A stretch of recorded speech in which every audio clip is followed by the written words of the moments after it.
Hey there, I'm Julie, and this is the Married to Addiction podcast. If you're here, then you're probably what I call my secret sister. We're in a situation we never asked to be in and fighting a battle we never wanted to fight. We're faith-filled women who are married to an alcoholic, and it affects every inch of our lives. If that sounds like you, then this is a safe place for you to land. Married to Addiction is a faith-based podcast where I help you find the tools and strength you need to navigate your husband's addiction without losing yourself in the process. So please subscribe and tune in as often as you can, because your husband's recovery is important, but so is yours.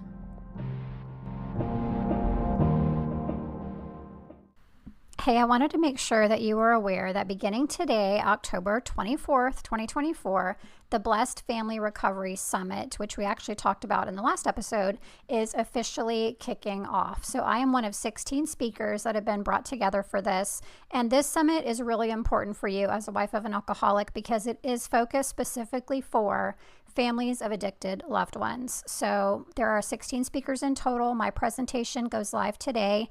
It is, of course, focused towards wives and how our journey through this is a little bit different from other family members.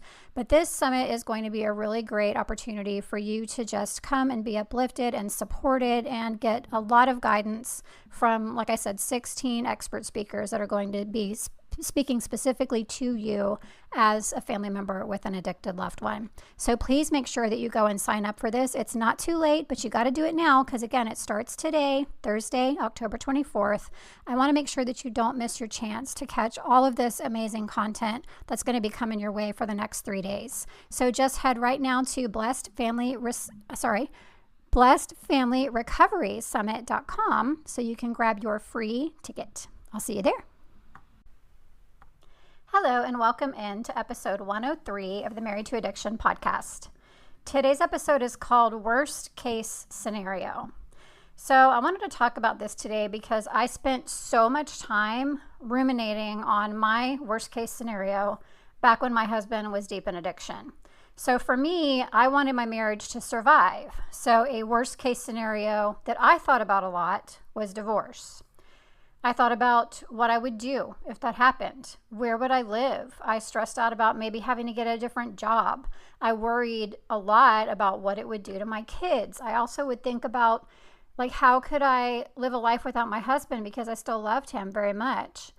Thinking about divorce, which was my worst case scenario, consumed me. I thought about it in the middle of the night. I thought about it when I was driving to work, at home, you name it. I just was constantly focused on that because I was so fearful of it.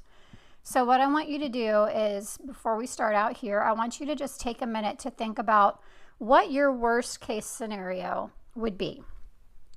So it might be the same as mine, or it might be something completely different. So maybe in your situation, staying in your marriage feels like your worst case scenario. Maybe you know that you're not in the right marriage for reasons even other than the addiction. Regardless of what that is, I want to talk about 3 things today. So what if your worst case scenario doesn't happen? What if it does? What if you just end up kind of staying in a holding pattern for an extended period of time? So it's not happening, it's not happening, you're just kind of staying in the status quo for a really long time. So first, let's talk about what if it doesn't happen. So getting stuck in the what ifs, which is really what focusing on a worst case scenario is. We're thinking about what if this happens and stressing out about what if this happens. It is so unhealthy and bad for you. On top of that, there's a saying that goes something like 85% of things people worry about never even happen. It's true. And it's true for us as well, as wives of alcoholics. And it's true sometimes even for our worst case scenario. So it's important to catch ourselves when we are spinning into that place of worry and fear, which those things are not from God, by the way, instead of focusing on our right now reality. So for me, I spent so many hours just consumed with so much fear and worry about my worst case scenario, and it didn't happen in my situation. Things got so much better, praise God, but they did. And all of that time, I will never get back. All of that, for me, it gave me heart palpitations and the hives that you've heard me talk about. A lot of those things came from worrying on some level about my worst case scenario because I thought that, my marriage wasn't going to survive. So thoughts like that, I remember also thinking like I was going to end up divorced and I'd be all alone. You can also maybe have thoughts around other worst case scenarios. He's going to end up in jail for a DWI. Or even, I'm afraid he's going to die from drinking, like from the health repercussions. Those types of things can really take up residence in our heads. But if those thoughts are not true right now, then there is no reason to live in the right now as though they're going to happen, because you are allowing your mental and emotional state to fixate on them as though they are going to come to pass, because that's the fear, the level of fear that you're carrying around that. And that is so unhealthy. So let's talk about the next scenario. And that's, what if your worst case scenario does happen? Unfortunately, sometimes our worst case scenario does happen. And while we shouldn't spend our lives fretting about it, just as I said, I do want to talk about it for just a second. Because my hope here is that talking about this part will help you help you to feel a little less fearful. So contemplate for a minute whether or not your worst case scenario ultimately happening might not actually be the worst thing that could happen. I know that probably sounds so impossible right now. I would have thought the same exact thing back when my husband was addicted. I would have thought that the absolute worst case scenario in my head could never end up being a good thing. But God, right? I have actually seen this play out several times now with some of my Secret Sister Circle members. If you don't know by now, my Secret Sister Circle is my private group coaching program for wives of alcoholics. Some of them have experienced their worst case scenario. They've been very distraught. They've been taken into uncomfortable territory. They have had to figure out how to do things differently, how to live life differently. But one thing I will tell you is, in every single one of these cases, those women came through it just fine. Was it hard? Yes, of course. But did they make it through it and even have a good life afterwards? Also, yes. In fact, some even said that their lives improved after going through what they thought was their worst case scenario, because they learned and grew so much through that experience. And they also began to see things in a different light. They looked back at that time when they were in the midst of it and worried about their worst case scenario, and realized, wow, I was not in a good place. Like, I'm in so much of a better place now. So what I want you to take away from this is, even if your worst case scenario does happen, it does not mean that your life is going to just crumble into dust. I promise you. God has a plan, and it is a good plan.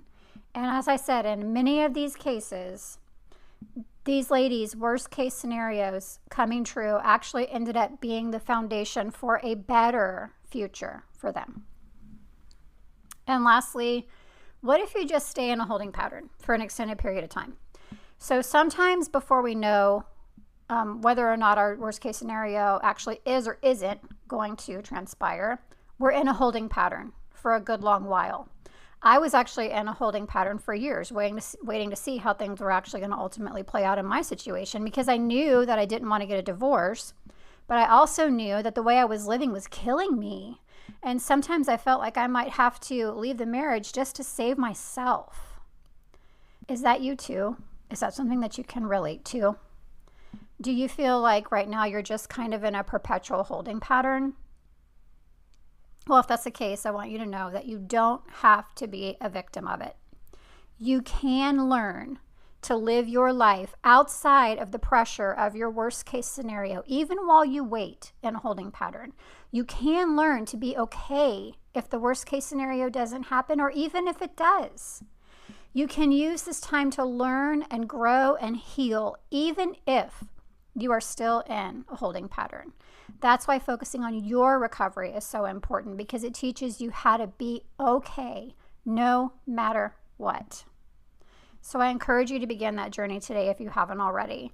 Of course, I do have resources to help you. I already mentioned my Secret Sister Circle. I also have a 30-day online program that you can go through if that's more your style. You can find both of those things on my website, marriedtoaddiction.com. Of course, there's other options out there too, but I want you to just pick something. Pick something to do to begin to move forward today so that you can stop living in worst case scenario land. As always, thank you so much for listening. I'll see you next time.